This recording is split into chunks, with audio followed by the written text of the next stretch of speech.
The process in which rate of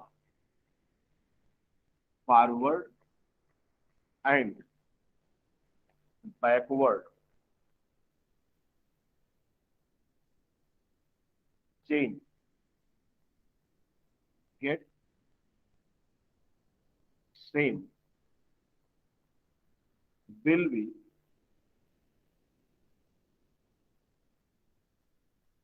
taken at equilibrium. यानी ये कह रहा है कि कोई सा भी प्रोसेस जिसमें फॉरवर्ड और बैकवर्ड जो चेंज चल रहे हैं उनका रेट क्या हो जाए, बराबर हो जाए, तो उस प्रोसेस को आप किस पर लेंगे, किस पर मान के चलेंगे, वो प्रोसेस हमारा इक्विलिब्रियम पर आ चुका है। इसका मतलब ये हुआ कि अगर मैंने ये बोला कि सपोज करो ये आर है और ये आपका पी में कन्वर्ट हो रहा है और पी आपका आर में कन्वर्ट हो रहा है, तो ये आपका हो गया आर एफ फॉरवर्ड का रेट और ये हो गया आर बी। अगर ये R F get equal to R B तो हम बोलेंगे क्या कि प्रोसेस इज एन इक्विलिब्रियम। और इसके लिए आप बोलेंगे for this delta G equal to क्या, जीरो। गिब्स फ्री एनर्जी का जो चेंज है यहां पर इसके लिए जीरो होगा। और आप और भी लिख सकते हो क्या, delta G not equal to minus R T ln K equilibrium, जहां पर आपका के इक्विलिब्रियम क्या है, आपका equilibrium constant and is the ratio of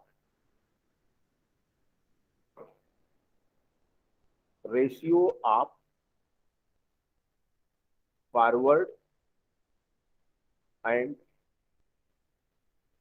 backward rate constant. अभी इन सबको हम लोग डिस्कस करेंगे। यानी जो इक्विलिब्रियम कांस्टेंट होता है ये फॉरवर्ड और बैकवर्ड रेट कांस्टेंट का क्या होता है, बेसिकली रेशियो होता है। M right?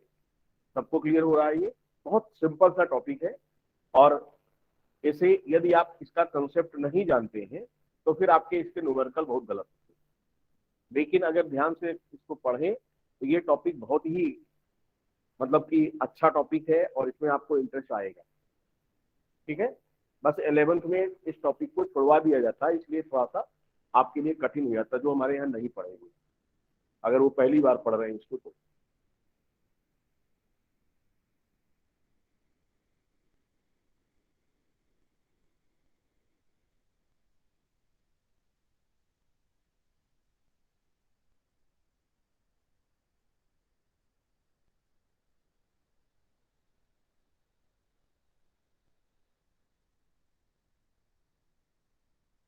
चले आगे।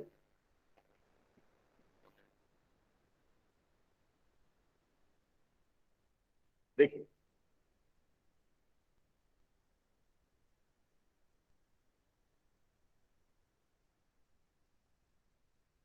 अगर हम आप बात करते हैं कि टाइप्स ऑफ इक्विलिब्रिया की भी इसकी बात करते हैं तो आप यहाँ लिखेंगे क्या कि ये बेसिकली दो प्रकार की होती है। एक होती है आपका फिजिकल इक्विलिब्रियम, फिजिकल इक्विलिब्रियम, और दूसरा होता है क्या, केमिकल इक्विलिब्रियम। ठीक है ना? केमिकल इक्विलिब्रिया और फिजिकल इक्विलिब्रिया।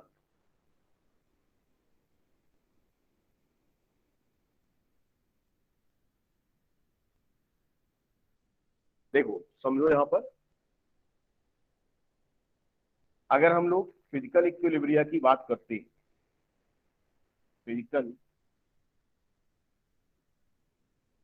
इक्विलिब्रिया, तो आप यहां पर कह सकते हो क्या,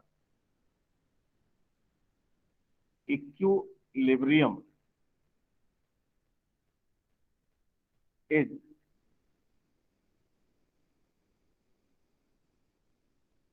between the two state of a substance। For example, जैसे मान लो कि आपने एक प्रोसेस कैरी किया है, वो है हमारा boiling of water in closed container. मान लिया जाए कि आप बॉइलिंग करते हो, पानी का बॉयल करते हो उसको क्लोज कंटेनर में, तो आप इसको प्रैक्टिकली कैसे दिखा सकते हो। देखिए ये है आपका,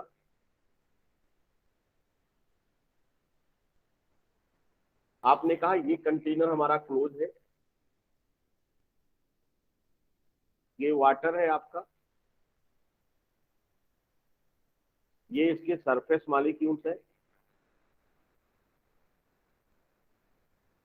और यहां से आपने इसकी बॉइलिंग स्टार्ट किया है इस तरीके से, ये बॉइलिंग कर रहे हैं। तो यहां से ये सरफेस मॉलिक्यूल जो है हमारे, वो ऐसे स्केप करेंगे, और यहां पर ये किस रूप में आ जाएंगे, वाटर वेपर के फॉर्म में। यहां पर ये वेपर कलेक्ट होगा इस तरह।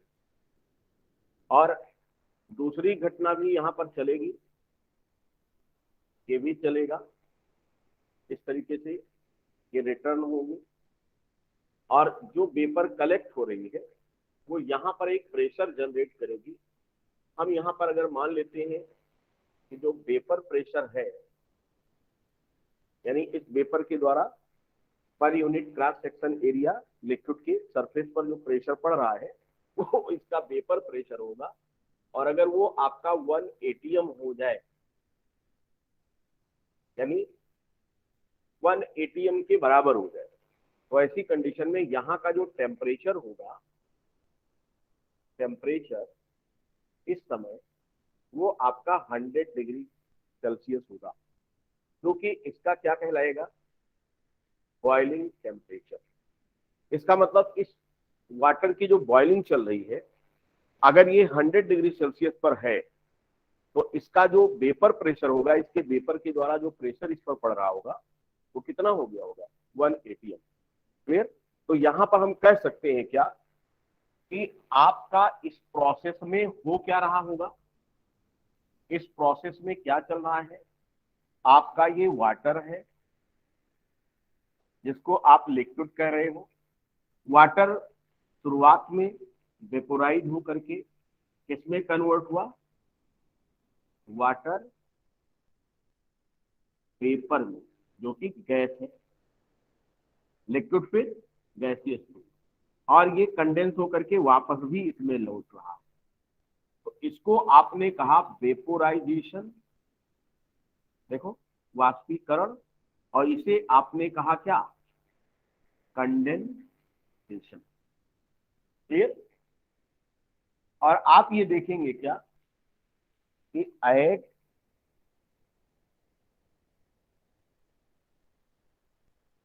Equilibrium the rate of vaporisation is, या आप कह सकते हैं get, equals to rate of condensation. Clear? तो ये हमारी एक फिजिकल इक्विलिब्रिया की कंडीशन आएगी ये, यानी जब पानी का भाप में बदलने की जो दर है,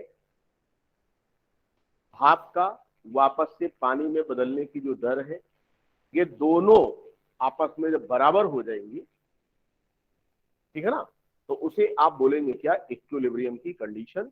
और वो इक्विलिब्रियम कंडीशन यहां पर कौन सी होगी, फिजिकल इक्विलिब्रिया, जिसमें देखो कंपोनेंट दोनों में वाटर ही है, यहां भी H2O है, यहां भी H2O है, ठीक है, कंपोनेंट दोनों का सेम है, अंतर सिर्फ किसमें आया है, स्टेट में।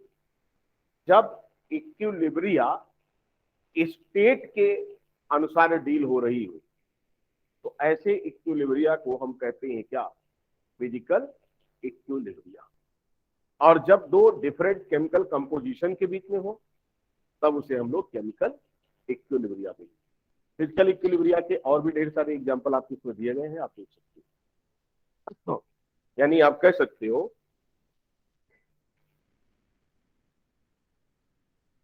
कि फिजिकल इक्विलिब्रिया में क्या हो सकता है, आप कह सकते हैं लिक्विड इसमें हो, सॉलिड के साथ हो, ऐसा हो सकता है। हो सकता है लिक्विड आपका जो है गैस के साथ में, हो सकता है आपका सॉलिड गैस के साथ में। यानी इस तरीके से आप डिफरेंट फिजिकल इक्विलिब्रिया को दिखा सकते, ठीक है। हो सकता है तीनों एक साथ में, ऐसा भी हो सकता है, देखो सॉलिड, लिक्विड और क्या, गैस, ऐसा भी मिल सकता है। और इसका एग्जांपल आपको बढ़िया सा देखने को मिलेगा, जैसे आपका होता है आइस, ये सॉलिड है, आपने कहा वाटर, ये लिक्विड है, और आपने कहा वाटर वेपर, ये आपका क्या है, गैस। क्लियर? तो ऐसी कंडीशन भी आपको मिल सकती है, यानी single component three phase system, यानी एक ऐसा पर्टिकुलर टेम्परेचर डिफाइन होगा इसके लिए, जहां पर ये तीनों स्टेट हमारे क्या होंगे, एक साथ एग्जिस्ट करेंगे। बात समझ में आ रही नहीं समझ में आ रही, इस तरीके से। और वाटर सिस्टम में आपके ये तीनों एग्जिस्ट करते हैं। आप कह सकते हैं क्या, water system is the example of one component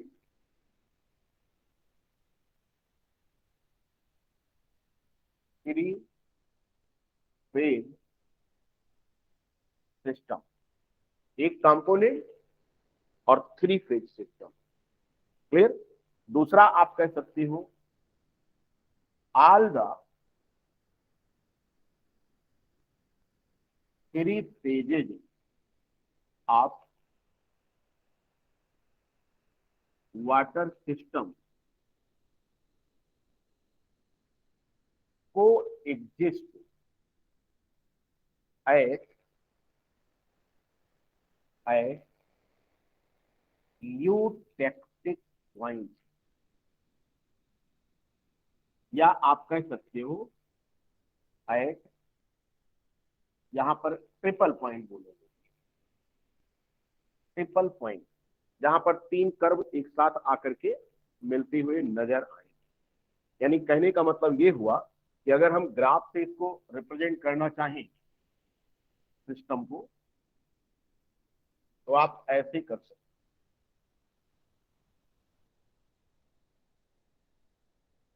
ये हो गया,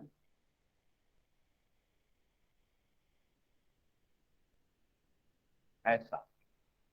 तो ये जो आपका टेम्परेचर इस पर मान लीजिए दिया गया है, टेम्परेचर, और इस पर आपका जो है प्रेशर, इस तरीके से।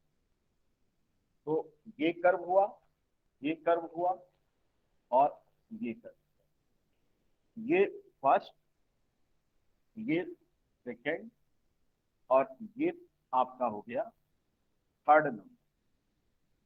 ए, ये पॉइंट हमने कहा ओ, ये पॉइंट हो गया बी, और ये हो गया सी। तीन कर्व आपस में आकर के ओ पॉइंट पर क्या कर रहे हैं, लिंक। इस पॉइंट पर, इसी पॉइंट को हम लोग नाम देंगे इसके लिए क्या, ट्रिपल पॉइंट। अब इसमें देखो, ये जो है आपको जो कर्व वन है, इस साइड अगर चले तो हमें लिक्विड दिखेगा, इसके अलांग इधर चलेंगे तो वेपर आएगा, और इसके अलांग चलेंगे तो क्या हो जाएगा, देखो अगर इधर लोटोगे टेम्परेचर कम करते जाओगे तो सॉलिड हो जाएगा, टेम्परेचर बढ़ाते जाओगे तो क्या हो जाएगा, वेपर हो जाएगा। और ऐसे इसका, यहां से देखो ऐसे हम बढ़ा रहे हैं इस तरह से, धीरे से वेपर में कन्वर्ट हो गया। तो ये आपका एक सिंपल सा डायग्राम है वाटर सिस्टम के लिए, जिसमें तीन कर्व आपके एक पॉइंट पर मिलते हुए नजर आ रहे हैं, और इस पॉइंट को हम ट्रिपल पॉइंट कहते हैं। और ट्रिपल पॉइंट में ये वाली इक्विलिब्रिया आपको देखने को, क्लियर। तो फिजिकल इक्विलिब्रिया यही होती है, और कोई सा भी इक्विलिब्रिया अगर अचीव होनी है प्रोसेस में, तो वो प्रोसेस किसमें होना चाहिए, बंद बर्तन के अंदर। क्योंकि अगर कंटेनर खुला है तो भपवा उड़िए, नोट किया है कहीं, है कि नहीं। इसीलिए इक्विलिब्रियम तभी अचीव होगा जब कंटेनर कैसा हो, कंटेनर आपका क्लोज।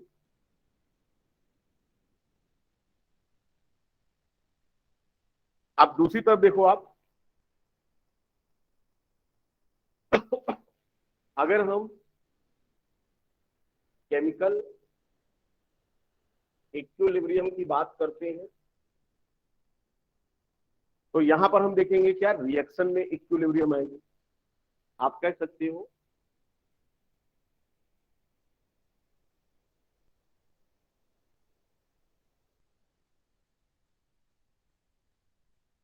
इट इज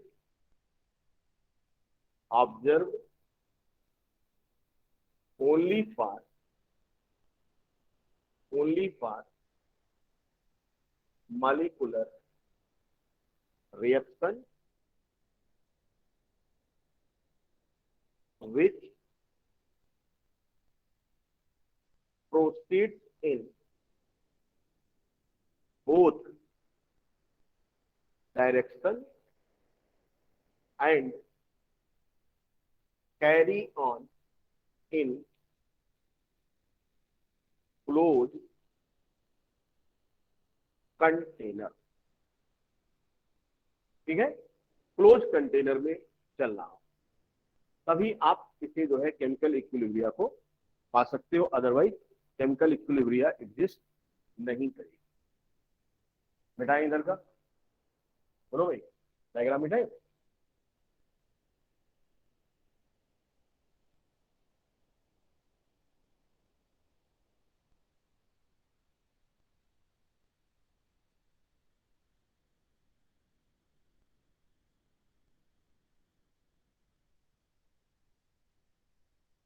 देखो नोट करके, for ionic reaction which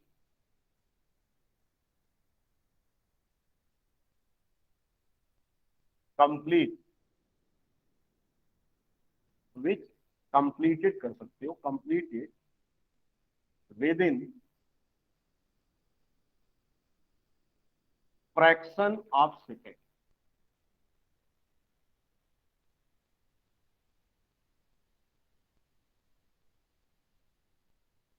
the state of equilibrium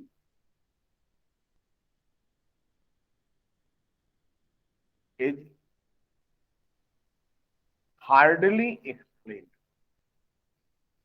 अगर ऐसा हुआ तो उसके लिए इक्विलिब्रियम की जो कंडीशन है वो बहुत ही कठिनाई से आप उसमें बता सकते, क्योंकि बहुत तेज चलता है, फास्ट चलता है। एग्जाम्पल के तौर पर देखो, NaCl सॉलिड था, अगर इसे आप एक्वस करते हो तो Na प्लस और Cl माइनस में टूट जाएगा। ठीक, फॉरवर्ड रिएक्शन। और यहां पर आप देखोगे क्या, Na plus and Cl minus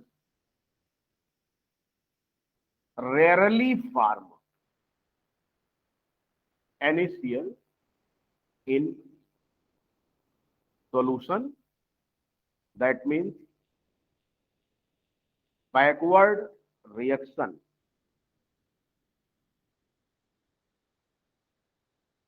hardly proceed।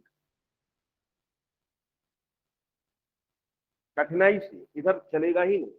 But जब आर्हीनियस कंसेप्ट हम लोग पढ़ते हैं तो वहां पर यह बताया गया था कि इनमें भी थोड़ा सा बैकवर्ड रिएक्शन पॉसिबल होता है। ठीक है, यानी हम कह सकते हैं कि ये भी इक्विलिब्रियम में होते हैं, लेकिन इक्विलिब्रिया यहाँ बहुत ही अच्छे ढंग से एक्सप्लेन नहीं है, क्योंकि ये क्या है, आयनिक रिएक्शन है और बहुत तेजी से चलते हैं।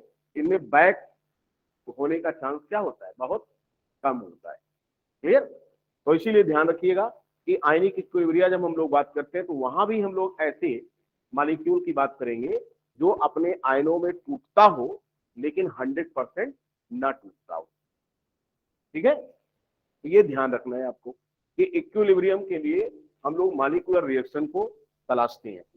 आप देखो, जैसे मान लो कि सर सर रिएक्शन विच के बाद क्या लिखा है?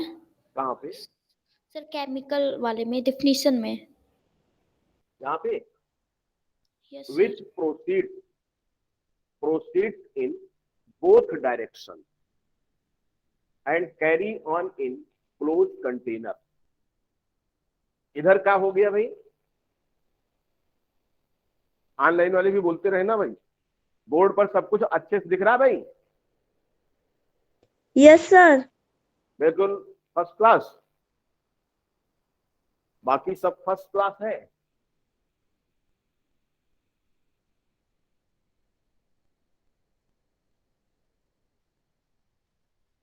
देखो,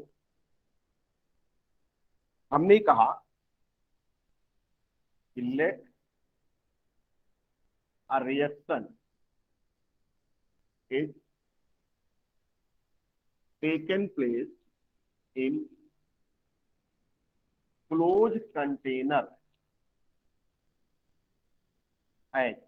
ये आपका एक रिएक्टेंट है जो आपका शुरुआत में यहां पर हमने कहा कि ये आपका बना रहा है C+। ध्यान से समझिएगा, हमने कहा कि शुरुआत में जो फॉरवर्ड रिएक्शन होगा उसका रेट बहुत हाई है। क्यों? क्योंकि यही है और अभी ये बने ही नहीं ज्यादा, यानी इनका अमाउंट क्या है, कम है। समय के साथ साथ इनमें रिएक्शन होता जाएगा, इनका कुछ पार्ट आपस में रिएक्ट करके इनको बनाना शुरू करेगा, इनका अमाउंट बढ़ता जाएगा। जैसे जैसे इनका अमाउंट बढ़ता जाएगा वैसे वैसे ये भी कुछ शुरू करेंगे। लेकिन अभी ये लाइन हमने दिखाया कि ये बैकवर्ड रिएक्शन के लिए है आरबी, बट ये छोटी है। समय के साथ साथ हमने कहा कि ये आपका C+D ये थोड़ा और बड़ा हो गया, यानी जैसे जैसे इसका अमाउंट बढ़ता गया वैसे वैसे बैकवर्ड रेट क्या होता गया, बढ़ता गया। बैकवर्ड डायरेक्शन में होने वाला जो रिएक्शन था वो भी क्या होता, स्पीड लेता शुरू कर। अगेन मैंने कहा कि A+B, आप जरा ध्यान से देखो, C+D हमने कहा यार आप तो बिल्कुल बराबर हो, यानी RF और RB क्या हो गया, बराबर हो। और ऐसी ऐसी पॉइंट पर लगता है कि रिएक्शन रुक सा गया है, लगता है रिएक्शन रुक सा गया है। यानी यहां पर आप कह रहे हो कि RB इक्वल्स टू RF, तो आपको क्या लगेगा, ये कहलाएगा स्टेट ऑफ क्या, इक्विलिब्रियम, ठीक। एंड एट दिस स्टेज, जब ये अवस्था आएगी, एट दिस स्टेज, आप स्टेज कह सकते हो, स्टेज भी लिखेंगे कोई दिक्कत नहीं, स्टेज ऑफ इक्विलिब्रियम। तो इससे आप कहेंगे at this stage reaction appears to stopped, ऐसा लगता है रिएक्शन क्या हो चुका है, स्टॉप कर दिया है, but it occurs in both direction with equal rate. We can say that the reaction is in dynamic equilibrium, dynamic equilibrium. और इक्विलिब्रिया काफी लंबे समय के लिए आती है, ऐसा नहीं कि जरा सा दशमलव के सेकंड में आया उसके बाद फिर मामला सब चेंज, ठीक है। तो यहां पर देखो, अगर इसको हम लोग ग्राफिकली शो करना चाहें कि इक्विलिब्रियम को कैसे दिखाया जाए, तो उसको जरा देखो आप। अगर हम बात करते हैं, ये हमारा है, इस पर मैंने लिखा है रिएक्टेंट, और इस पर लिखा मैंने क्या, प्रोडक्ट। इसका कंसंट्रेशन, इसका कंसंट्रेशन, हमने कहा ये धीरे धीरे घटता है और ये ऐसे अप्रोच कर देता है। तो आपने कहा साहब ये क्या है, यहां से देखो ये नीचे है ना, यानी कम था, धीरे धीरे बढ़ता है और ये अप्रोच, यानी रिएक्टेंट का कंसंट्रेशन घटा और प्रोडक्ट का कंसंट्रेशन बढ़ा। और इस पॉइंट पर आकर के हमें क्या मिल गया, हमें क्या मिल गया, आर एफ इक्वल्स टू, यानी ये वाला जो पॉइंट है ये क्या है, यहां से यहां पर क्या आ चुकी है, इक्विलिब्रियम पॉइंट। क्लियर, उतारिए फटाफट।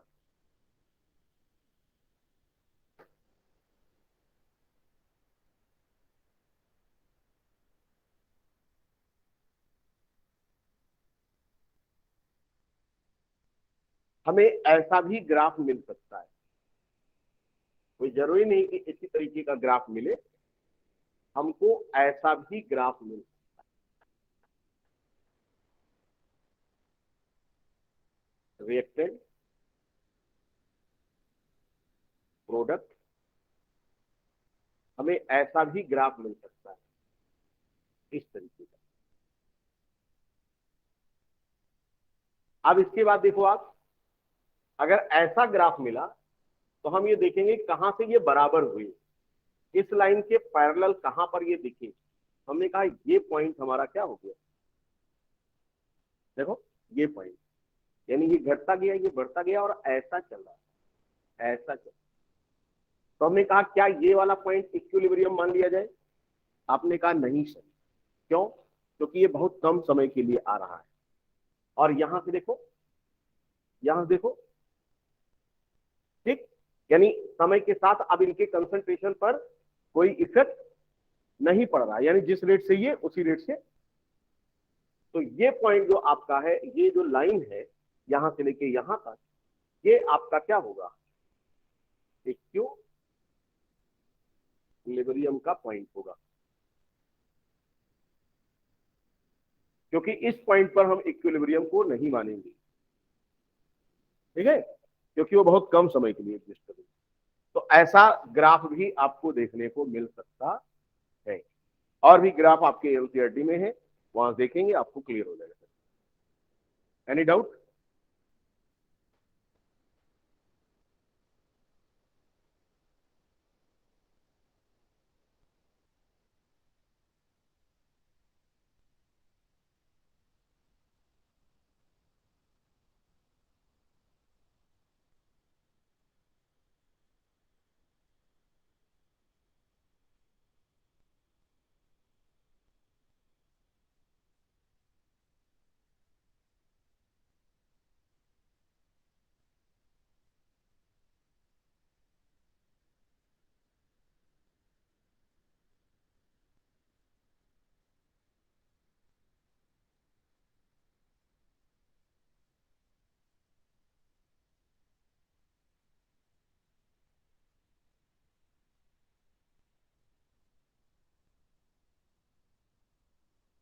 देखिए, अगर हम बात करते हैं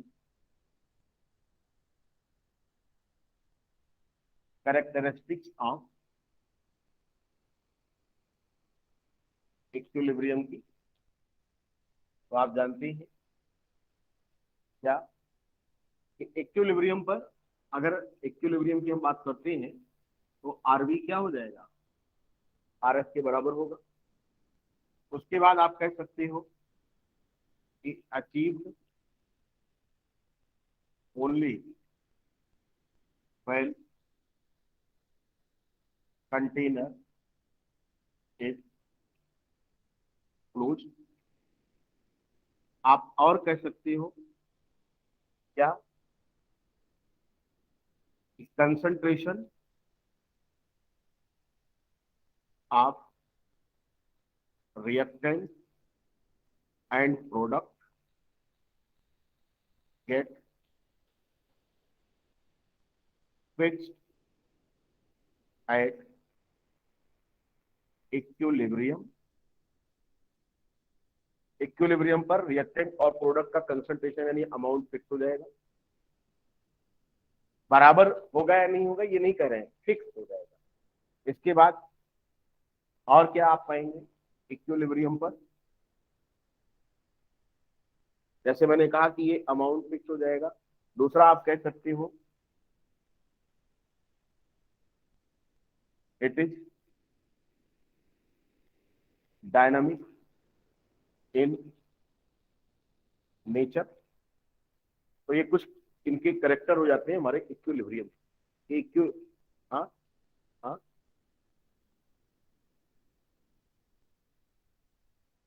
हाँ, आप कह सकते हैं जैसे अभी यहाँ पर लिखा हमने क्या, एक पॉइंट और, achieve for long time and no equilibria comes for fraction of time, यानी दशमलव सेकंड दशमलव के लिए नहीं आएगा, ऐसा नहीं है। इक्विलिब्रियम जब आएगी तो आपको काफी लंबे समय तक क्या होगा देखेगा। क्लियर? तो ये कुछ पॉइंट्स हैं, और भी एनसीईआरटी में है, आप देखेंगे तो कुछ खास नहीं है, सारी चीजें हैं इक्विलिब्रियम में जो हमने एक्सप्लेन कर दिया यहाँ तक। जल्दी करें, टॉपिक खत्म करें आज। इक्विलिब्रियम हमारे लिए कुछ भी मुश्किल नहीं, ठीक है। और ये किताब जब खत्म हो गई तो आप समझ जाइए कि आपकी स्पीड क्या हो जाएगी अच्छी खासी। फिजिकल केमिस्ट्री आपकी खत्म मान के 11th की।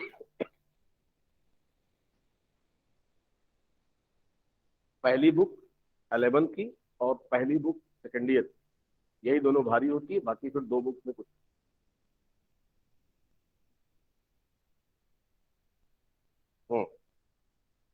आप जो कहेंगे वही करें।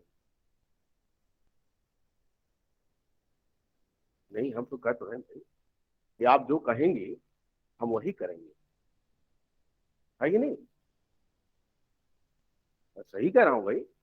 अनन्या जो कहेंगी वही किया जाएगा, ठीक है? सभी लोग बोलो हाँ, ये बोलो हाँ, दांत का चिया रहा तो हाँ मन में कह रहे हैं। चलिए, लोग लोग आजकल मन में बहुत कुछ कहा लेते हैं, हम भी मन में बहुत कुछ कहा लेते हैं, उसको प्रकट ही नहीं होने देते हैं। आइए चलते हैं।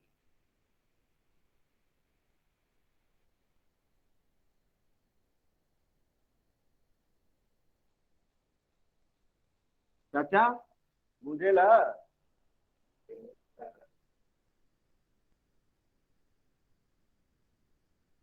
बताना भाई, स्नातक है, स्नातक आज गए थे, हुआ कुछ? वाह, कुछ कुछ होता है, अब बहुत कुछ होगा, कोई दिक्कत नहीं। चलिए देखिए, यहां पर हम लोग बात करेंगे रेट ला,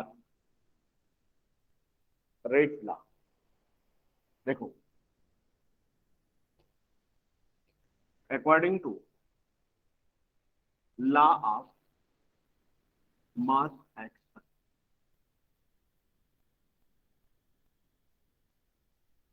प्रपोज्ड बाई, इन्होंने प्रपोज किया था इनको, आजकल लोग प्रपोज क्यों हो रही है? देखो, मंकी छाप, मंकी ब्रांड, प्रपोज्ड बाई, नाम बताओ, गुल्ड बर्ग, गुल्डबर्ग, स्पेलिंग देख लेना, एंड बागे, बागे थे कि बागे थे, क्या थे? गुल्डबर्ग एंड बागे, देख लेना नाम इनका होगा।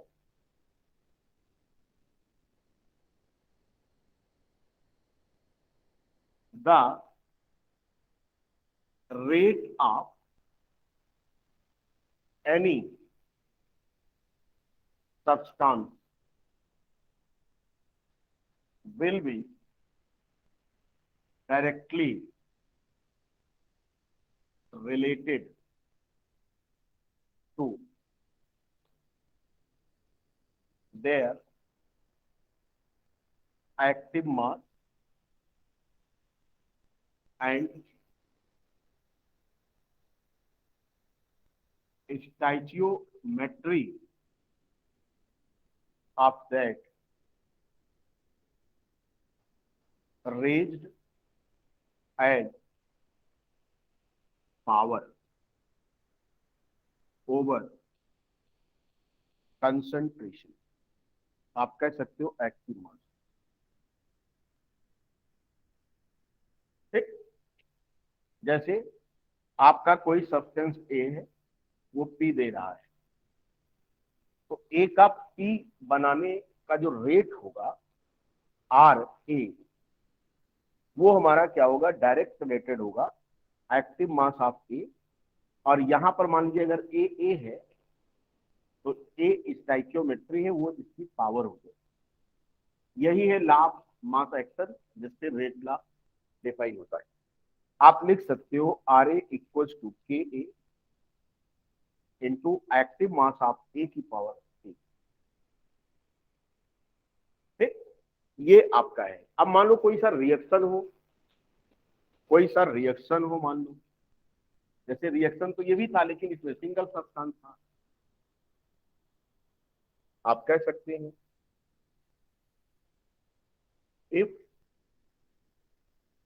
a reaction is taken place at क्या ए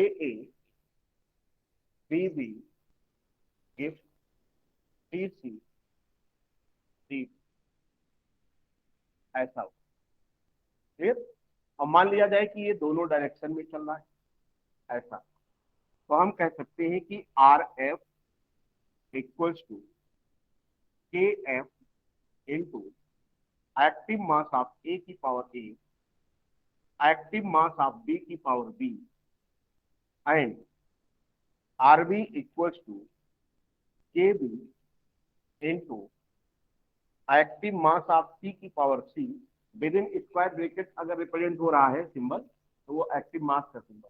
एक्टिव मास क्या है बताते हैं, एक्टिव मास ऑफ डी की पावर डी, यानी इस तरीके से हम लोग लिख सकते हैं।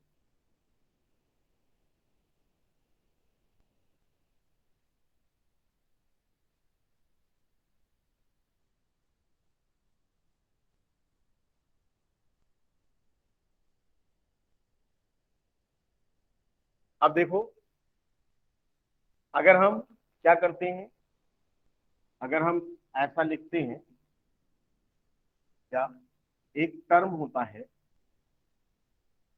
रिएक्शन क्वेश्चन, इसको हम लोग क्यू से डिनोट करते हैं। ये बेसिकली क्या होता है, आप कह सकते हैं बिफोर इक्विलिब्रियम, ये डिफाइन होता है। The Q for uh reversible reaction, reversible मतलब जो दोनों दिशा में चलता है, बोथ डायरेक्शन, ठीक है। रिवर्सिबल रिएक्शन विल बी, इसी रिएक्शन के लिए लिखा जाएगा तो Q इक्वल्स टू हो जाएगा एक्टिव मास ऑफ C की power C into active mass of D की पावर D बाया एक्टिव मास ऑफ A की power A into active mass of B की पावर C। ये आपका रिएक्शन के लिए रिएक्शन क्वेश्चन होगा। क्लियर। दूसरी चीज देखो, क्या एट इक्विलिब्रियम आप जानते हो कि RF क्या हो जाता है, RV के बराबर हो जाता है। तो आप ऐसी कंडीशन में बी कैन राइट उसी रिएक्शन के लिए क्या लिखेंगे आप, K F this into this equals to K B this into this. फिर अगर मैं केबी को इधर ले आऊं और ये वाला टर्म उधर कर दूं तो क्या हो जाएगा, के एफ बाई के बी इक्वल्स टू टी की पावर सी डी की पावर डी बाया ए की पावर ए डी की पावर सी। और इसी को हम लोग कहते हैं क्या, कि इक्विलिब्रियम, यानी इक्विलिब्रियम कांस्टेंट। यानी अब यहां पर हम लोग कह सकते हैं क्या, कि जो आपका इधर तो आपने बना ही दिया होगा,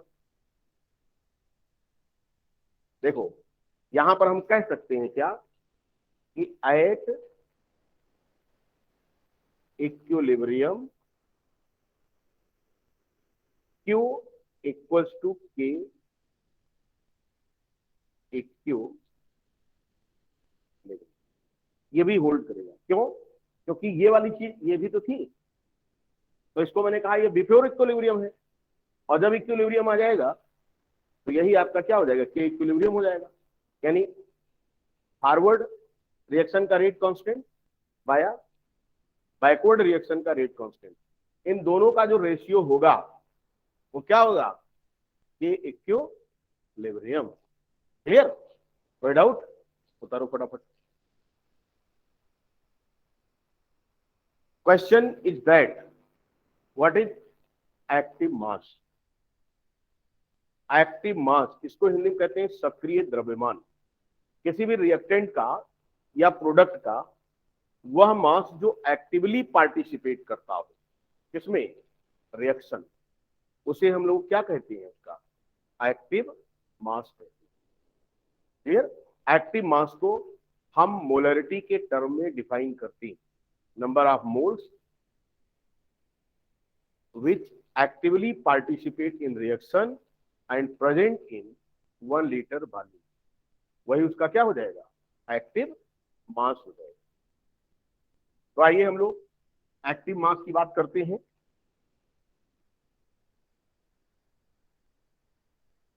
देखो एक्टिव मास क्या होता है? एक्टिव मास आप कह सकते हो अमाउंट ऑफ रिएक्टेंट और product which actively participating in reaction। ठीक है, इट विल बी, जैसे अगर कह दिया जाए कि एक्टिव मास ऑफ ए, तो कैसे निकलेगा आप इसका एक्टिव मास? आप बोलोगे number of mole of A upon volume of container जिसमें आपने इसको लिया हुआ है इन लीटर। क्लियर? तो फिर मान लिया जाए कि जिस कंटेनर में आपने लिया है या उसका जितना ml वो बताएगा आपका, 1 लीटर में हो रहा, 2 लीटर में हो रहा, कैसे हो रहा। और नंबर ऑफ मोल्स कैसे आता है भाई? नंबर ऑफ मोल्स कैसे आता है बोलो? मास आप कह सकते हैं मास ऑफ ए इन ग्राम अपान क्या होगा उसका formula mass of A into volume in litre, ये आएगा आपका। कोई डाउट?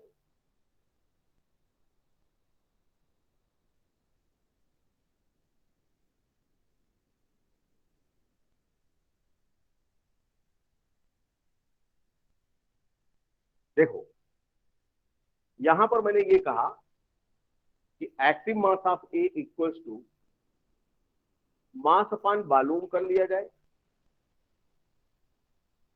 और इनटू क्या कर दिया जाए formula mass volume in litre, gram पर लीटर या समथिंग करके। तो ये चीज आपका क्या हो जाएगा बताओ?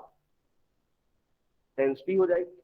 डेंसिटी, तो डेंसिटी को हम रो से डिफाइन करते हैं और यहां पर हम लोग ले लेंगे क्या इसका फार्मूला मास। गैसों के लिए बेसिकली हम लोग डेंसिटी की बात करेंगे, ठीक है, वेपर डेंसिटी या इस प्रकार से। तो एक्टिव मास आप यहां पर डिफाइन करते हैं। दूसरी चीज आपको ध्यान रखना है क्या, active mass of pure liquid and solid always will be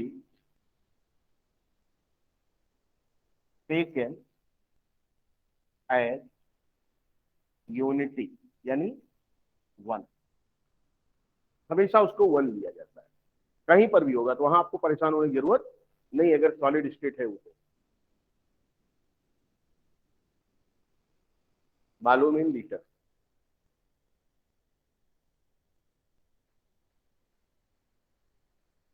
यहां तक कोई डाउट किसी को? इक्विलिब्रियम कठिन लग रहा है?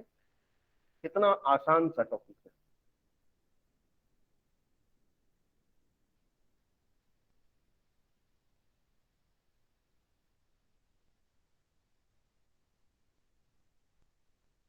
इसके बाद देखो हम लोग बात करेंगे टाइप्स ऑफ के इक्विलिब्रियम। इक्विलिब्रियम कांस्टेंट के कितने प्रकार होते हैं?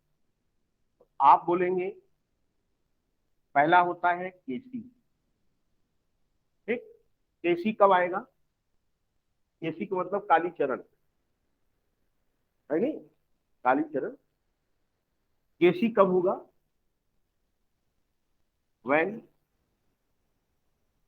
Active mass of substance is taken in term of molarity. अगर कंसंट्रेशन मोलरिटी के टर्म में लिया गया है तो जो भी कुछ आप लाप मास एक्शन वगैरह लगाओगे तो वहां तुम्हें केसी मिलेगा। दूसरा दूसरा होता है केपी, वहां काली प्रसाद था, यहाँ काली प्रसाद हो गया, ये काली चरण। ठीक है, ये कब होगा? If concentration is in term of partial pressure, partial pressure अगर ऐसा होता है तो आपका केपी आएगा। और अगर अगली की बात किया जाए तो आपका के एक्स होता है, के की एक्स, के की एक्स। आजकल लोग एक्स खूब प्रयोग करते हैं कि फलनो हमारा एक्स, हर देखो समझ गए है, इनकी इनकी समझदारी बहुत तेज है। कोई एक्स है भाई? नहीं, क्या करते हो यार, कितना उम्र, कोई एक्स है नहीं? वाई है, वाई है, प्रेजेंट है। अगर एक्स नहीं होगा तो वाई होगा। किसका किसका वाई है? तुम्हारा वाई है भाई, निखिल का वाई है। चलो, एक्स का मतलब क्या होता है? देखो, इस पर जो हम लोग ऐसे बात कर लेते हैं, इसलिए नहीं कि आप मजा लो, इसलिए क्योंकि जब आप परीक्षा में जाओगे तो आपको क्या याद रहेगा? सोचो, साथ क्या जाएगा परीक्षा हॉल में? साथ में क्या जाएगा आपके? मैं जाऊंगा नहीं, कॉपी जाएगी नहीं, क्या जाएगी? मेरी नौटंकी। इसीलिए नौटंकी ऐसी की जाती जिससे, जैसे ये आए के एक्स तो आपको याद आएगा, अच्छा एक्स सर ने बोला था, है कि नहीं? तो इसलिए आप मजा भी लेते रहिए और पढ़ते भी रहिए। हमारे द्वारा बताई गई सारी बातें काल्पनिक होती हैं, वास्तविकता से इसका कोई संबंध नहीं होता। ये सिर्फ आपके एंटरटेनमेंट के लिए और लंबे समय तक याद रखने के लिए होता है। ठीक है, आइए बात करते हैं। के एक्स कब मिलेगा? If concentration is in term of mole fraction. ठीक, तीन प्रकार के हमें इक्विलिब्रियम कांस्टेंट दिखाई दिए। सर, हाँ जी सर वो A इज इक्वल टू जो फॉर्मूला में लिखे उधर साइड। हाँ भैया, हाँ, mass upon volume in litre into formula mass. और मास अपॉन वॉल्यूम होता है डेंसिटी यानी रो। रो माने रोवे वाला, आप डी लिख सकती हो, rho upon formula mass.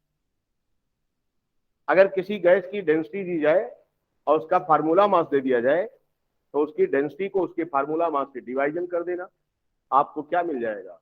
Gas का एक्टिव मास मिल जाएगा। अब बताओ भाई मिश्रा जी। सर आ गया। आ गया, चलिए धन्यवाद। आगे चला जाए। आज इक्विलिब्रियम खत्म हो जाएगा, अभी देखना, अभी आप देखते चलो। आजकल जो अनन्या कहती वही मैं करता हूँ। उन्होंने कहा सर जल्दी जल्दी निपटा दीजिए, तो हम भी निपटाने में लगे। बस ये है कि कौन कैसे निपटेगा ये वो जाने। इसलिए अगर निपटते समय आपको कोई दिक्कत हो तो मेरे से पूछ लेना, नहीं आप निपट जाए है, क्योंकि वैसे भी 11 में ढेर सारे लोग क्या है, निपट के आए इस टॉपिक को। तो इसीलिए यहाँ पर थोड़ा कायदे से निपटिएगा, नहीं तो न्यूमेरिकल एक भी नहीं आएगा आपका। ठीक, आगे चले। हाँ हाँ, आपने कहा था ना ना करेंगे। अच्छा, तो देखो, तो ये सारी चीजें हम लोगों ने कर दिया है। कल हम लोग केपी, केसी और केएक्स के बारे में बात करेंगे और उसके बाद कुछ और बात करेंगे, बस इक्विलिब्रियम आपकी खत्म हो जाएगी, है कि नहीं? चलिए देखिए, जब ये कहा देती है मैं छोड़ देता हूं।